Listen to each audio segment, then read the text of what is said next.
Well, for some insight, we can speak to Gemma Loomes, a lecturer in comparative politics at Keele University in England. She joins us via video. Good morning, and thank you so much for taking the time to speak with us. How would you describe what's at stake in this election? A really, really significant election. It's hard to think of many European elections over recent years that have had such significance, not only in terms of Hungary, but also in terms of the broader European context, and also globally as well, in terms of the role that Hungary have consistently played under Orban's rule in terms of blocking support for Ukraine from the EU. So it's going to have really, really important consequences. It feels like a real moment of change for Hungary. So we have Peter Magyar, a former Orban loyalist, who is this voice of change. And he's managed to construct this really interesting voter coalition around him of young people, people from the centre left, and also people who are very, very much disillusioned with 16 years of Orban rule. So it very much feels as if this is the moment for change, although we do have to be slightly wary because we do know that Magyar is a former Orban loyalist. He does still have very sort of socially conservative views. So I think the idea that Magyar is going to be a significant change from the Orban years, it may be overstated slightly.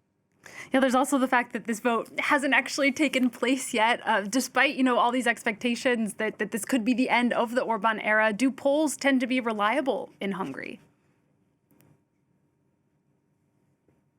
The issue that we have at the moment in terms of polling in Hungary is that we're not entirely sure how the popular vote is going to translate into parliamentary seats. And this is what we really, really need to look out for in terms of the Hungarian result. So we know from the polling that Peter Magyar's Tisza party is comfortably ahead in terms of the popular vote. But we also know that around 25% of people don't know how they're going to vote yet. So this level of uncertainty means that we can't really predict what's going to happen. But the most important thing is to think about whether Magyar is going to get a parliamentary majority and whether he's going to get this supermajority. So we're going to hear lots about this over the next couple of days. So there are 199 seats in the Hungarian parliament. What Magyar will be looking for is not only a majority, he'll be looking for 133 seats. What this does is it gives him a supermajority within the Hungarian parliament. This will allow him to be able to start to change some of Orban's tweaks to the constitution, changes to Hungarian institutions that have taken place over the past 16 years. So Tisza and Magyar is very much saying that they're going to come in changing, overturning the corruption that took place during the Orban years. And he can only really think about doing this if he achieves that supermajority, which will give him the power to change the constitution. It will give him the power to start changing some of the cardinal laws in Hungary that are about taxation, elections, and the judiciary. Okay, so it's not enough to win. He has to really win big. Even if Magyar's party does take power, is there concern that Orban could continue to exert political influence through things like the media or allies of his who remain in positions of power? Absolutely, and that's why gaining this supermajority is so important for Magyar, because without this, he will be in power, he'll be the Prime Minister, he will have a parliamentary majority, probably, almost certainly. But without that supermajority, we still have the media, the judiciary, the high levels of the state are still captured by Fidesz and supporters and loyalists. So without that supermajority, he's going to find change very hard to come by. If we want a comparative example, have a look and see what Donald Tusk has been fighting against in Poland. After Law and Justice rule, Donald Tusk took over two and a half years ago now, and has really been restricted in terms of the ability that he's had to be able to change the institutions within Poland. And so that's a real sort of wake-up call for Magyar to realise that actually, even though he may take power, undoing 16 years of Orban rule is going to be a far greater challenge. And there have been allegations of foreign interference on both sides of this election. Do we know that this is going to be a fair election, and how is it being monitored?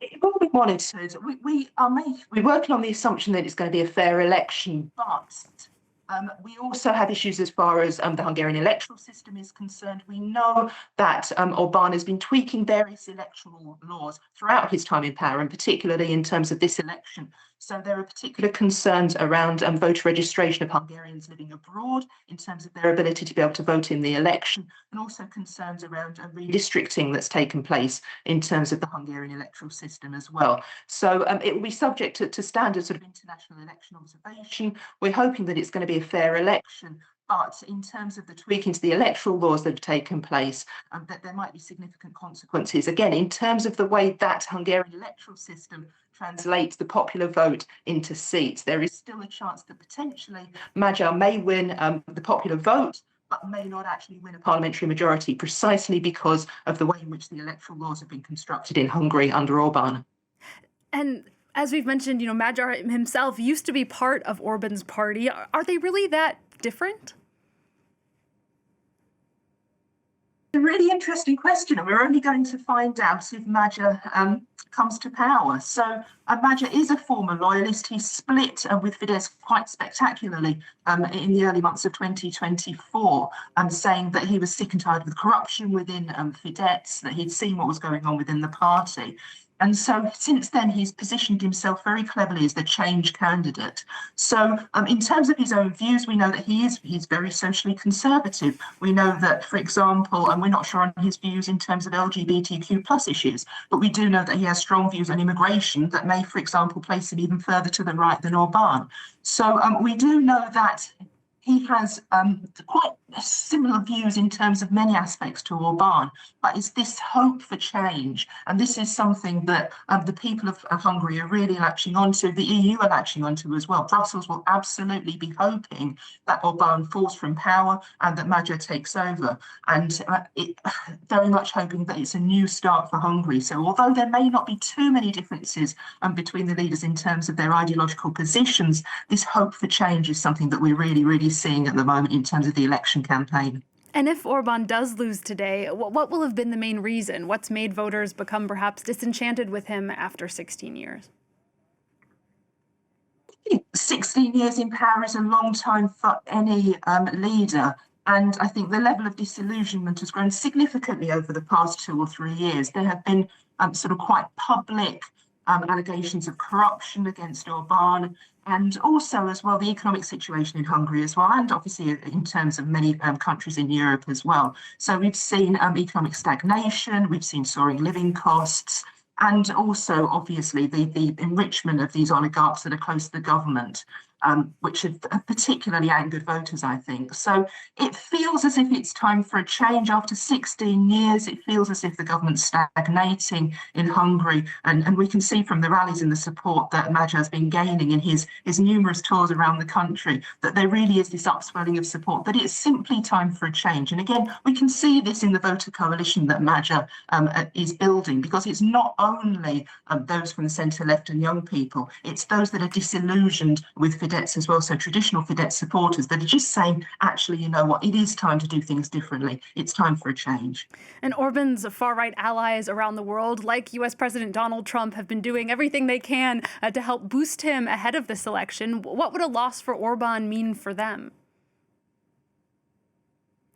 A loss for Orban is going to have significant consequences in terms of foreign policy, but also in terms of the broader sort of authoritarian populist movement in Europe and elsewhere as well, because Orban has very much been seen as the sort of main leader of authoritarian populism within the European continent. So in terms of the broader implications of Europe's main authoritarian populist leader falling from power, it has significant implications for other European countries, for Marine Le Pen in France, potentially for Nigel Farage in the UK, for the AfD in Germany. So it has implications in terms of the broader authoritarian populist network in Europe and overseas as well. And obviously in terms of support for Trump, it also has significant consequences in terms of the relationship between Hungary and the EU, and also Hungary's relationship with Russia in terms of the Ukraine war as well. So another point that Magyar is constantly making is that he's going to be seeking closer ties to the EU.